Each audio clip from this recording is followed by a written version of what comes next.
Hello and welcome to the first episode of Reasons I'm Glad I'm Not American. That's not the title, but we're going to go with it. Glad I'm Not American. New series I'm going to be doing, I'm literally just going to sit here and rant pretty much for God knows how long.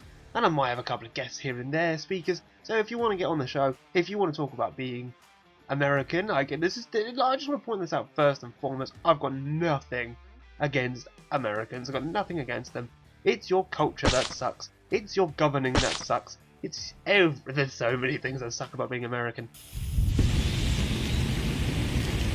No, I'm not naive. I'm British. My country isn't perfect. There's loads of stuff that I'd love to change around here, and I'm happy to talk about the things I hate about being British.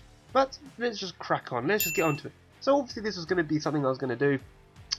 Abortions. I am proud to announce, as Chief Legal Officer for the state of Arkansas, that the United States Supreme Court has in fact overruled Roe versus Wade. Arkansas's Attorney General Leslie Rutledge fighting back tears, announcing she is certifying the state's abortion law. Her signature making abortions illegal in Arkansas, with the only exception being to save the mother's life. My own personal stance on abortions is I do not care. I do not care whether you are for it or against it. However, it should be made legal, it should be safe, and it should be made affordable. These three things should not be touched. If you don't want an abortion, don't get one. If you don't like abortions, feel free to say you don't like them and you don't like the idea of them for whatever reason you can think of. But you should have no right to tell someone they can't have something. So it's all over Twitter, it's on the news, it's everywhere. The Supreme Court has just ruled that Roe vs. Wade has been overturned, and now it will be down to the states to decide whether they will allow abortion or not. And a few states we know, Texas, are going to make it illegal. Completely and utterly illegal. But there are other states like California, with their new governor who's just made it a practical safe haven for abortions at this point. They're going to make it still legal, it's still going to be safe, it's still going to be done. This is something I'm quite glad that, this is why I'm glad I'm not American. I do not see this ever coming up in my country. I do not see Britain ever saying that abortions are going to be made illegal for any reason. There is no actual reason they should be made illegal. If you don't like them because of your religion or you believe life starts at certain points, fair enough, that is your own personal decision. That doesn't affect anyone else. You crack on. However, you have no right to impose your beliefs on others. We have laws for a reason. They are there to well, in a sense, protect people and to make sure that justice is served. I don't understand but how making abortions illegal in certain states, because that will happen, it is going to happen, we know it's going to happen. I do not understand how this protects anyone. I don't understand how it serves the greater good in any sense, shape or form. Now you've got some people that are going to go, life begins at conception. We're standing up for these unborn children, potentially. We're standing up for their rights as well as our own. I'm not going to go into that as much as I probably can do or should do, but I just would like to point out, what are you going to do then for the pro-life people? I don't understand. What's your alternative? Eh? What's your alternative? So a lot of people like to use the rape victim argument. Rape victims that become pregnant with their rapist babies, are you going to force them to give birth and then look after it? Or, more likely, if that does happen, more likely that child will go into care through no fault of its own. Where's the quality of life for that child? Where's the quality of life for the mother? Potential mother, should I say. Answer these questions and give the world great answers. Give them really good, solid answers, and you'll have discussion on your hands. But they never do. The only argument they really ever have is they only think about that moment. They only think about the moment that, the egg is fertilized. Boom, that's it. That's the end of the discussion. You can't get rid of that, no matter what, even if it is, at that point, a literal clump of cells. They give more rights to gun holders and men in general than women. I read a story, as a personal anecdote from a young lady on social media the other day, that she was refused to have her tubes tied when she was 18, 19, because she was told, the right man might come along, I'm not going to do this. How does an imaginary man have more rights than a woman over her own bloody body? Answer me that, America. Answer me that. Please, someone, any American, please answer this to the best of your ability without putting your own perspective into it. I don't want to know about your opinion on just on this one anyway. I don't on that line. Why is that a thing? Why is that allowed to happen? If you agree with it or not, I don't care. I want to know, why is that allowed to happen? That you're meant to have that separation of church and state. That does not exist. That doesn't exist. I don't even know if it ever has. And I find that insane. You have got people on the Supreme Court who are obviously going to be influenced by their own personal religious beliefs. That really, maybe shouldn't come into it. The law is the law. And yes, I think on a moral aspect, mainly, you can make certain exceptions to certain things. But your personal religious beliefs should not come into any aspect of governing or any aspect of lawmaking at all. You've got every conservative, democratic, whatever, it doesn't really matter. All your senators, a lot of them, base their ideals, base their policies around religion. It's always the Christian religion as well, most of the time. None of us thought today would come in our lifetimes. A historic morning leading to a day of action in parts of the South and Midwest. Today is a momentous day. Minutes after the Supreme Court's decision, Missouri's Attorney General making the state the first in the country to effectively ban abortions. Today is also a somber day. We remember the more than 60 million innocent lives lost in the wake of Roe v. Wade. Well, you ever hear about, what's that one, that Marjorie lady, when she heard about Roe versus Wade being overturned, saying it's returned to God, it's my prayers answered and things like that. No one gives a shit. You want to believe, you believe. That is your right. You are entitled to that. But again, you have no right to impose that on other people, especially when you are in a position of power. You've got so many hardcore Christian conservative men and women in your government, and especially at the Senate at the very top level, and they rule with their religion, and they control the masses with their religion, and then they get their policies and think, right, I don't like this one because it goes against my personal belief. Right, fine, argue it. But when it comes to things like abortion, I don't think that should come into practice.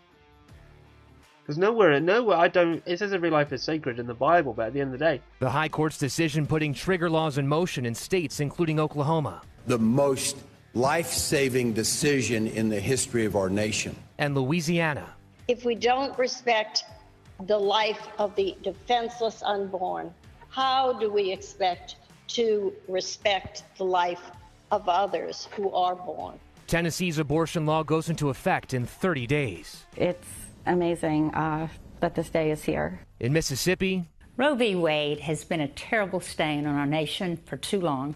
the state is banning abortion, with exceptions if the mother's life is at risk or if the pregnancy is caused by rape and reported to the police. We fight this battle because we believe in our hearts that it's God's will to do so. To him be all the glory. Republicans on Capitol Hill celebrated. And we're just so thankful for the brave Supreme Court justices and President Trump for nominating them. And I know some Americans are like, look, I don't like abortion, but I don't want that choice to be taken away because, well, what if my choice is taken away? And that's what you got to put it down to. What if your choice is taken away? Answer me this. Come on. Thank God I don't live in America. I don't know how I would react to this kind of news. I think it must be very terrifying for a lot of women right now. I think a lot of women must be very, very scared. And yeah, I hope you are backed by everyone around you. I hope you are backed and supported by the men in your life, especially because it's not going to affect them nowhere near as much. So I really hope that things can work out. There are still things you can do. Like this ruling does not make it illegal. It just means the states can now decide. So if you live in a state you know is most likely going to make it illegal, or at the very least put some severe restrictions on it, get out and vote. Because I know it's not viable for everyone to just move. That's just a very, very, very silly argument. So get out and vote. This is going to be a hot topic for many years to come, I reckon. I really wish it wasn't. I'm sure that a lot of Americans are on board with that, as many who probably aren't, but I just don't understand how this is still a conversation. You must all be so exhausted saying the same thing over and over and over. Because the gun argument comes up a lot, and I will be doing an episode on that. Oh, trust me, I will be doing an episode on that. But the gun argument comes up about restricting our freedoms. How does this not restrict freedom? This is taking away a very personal choice for women. Like I said at the beginning, if you don't like abortions, if you don't agree with them, fair enough. For whatever reason, that's fair enough. But no one should have the ability to take that power away. Abortions are still going to happen. Even in states where they're made illegal, they are still going to happen. Do you think abortions just didn't happen before the 1970s? Do you think they just never happened? No, it just there were just a lot of awful ones, really bad practices, or going to another country and getting them done. A lot of women died or were hurt during these procedures. And at the end of the day, it caused a lot more harm than good, and it's just going to go back to how that was in certain places.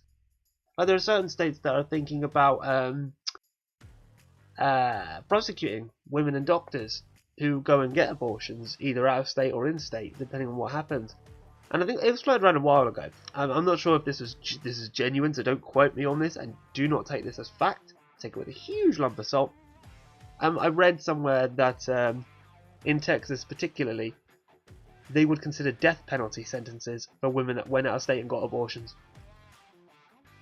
Because if that even has a fraction of truth to it, that is the stupidest fucking thing I've ever heard.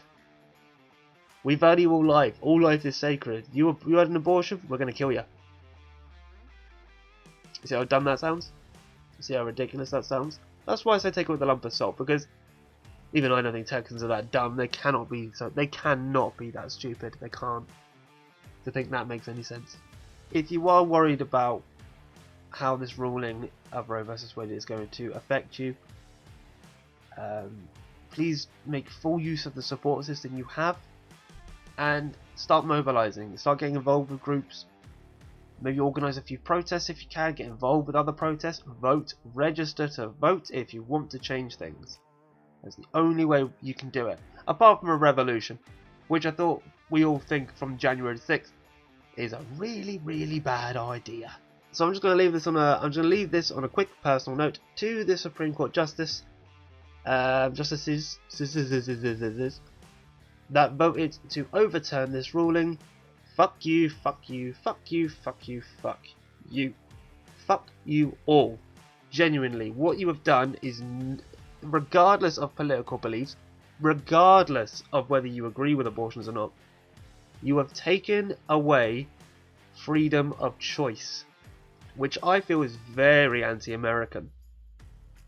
You have taken away this choice and this decision for millions of women. And if you think anything different, you are not ready to have this conversation. If you don't acknowledge that fact, you are not ready for this conversation. It is that easy, it is that black and white. To start the conversation, you need to realise what the Supreme Court has just done. I don't understand how this is still an issue in your country. I do not understand why so many people care so much about this, but they care so little about actual children being shot in their schools.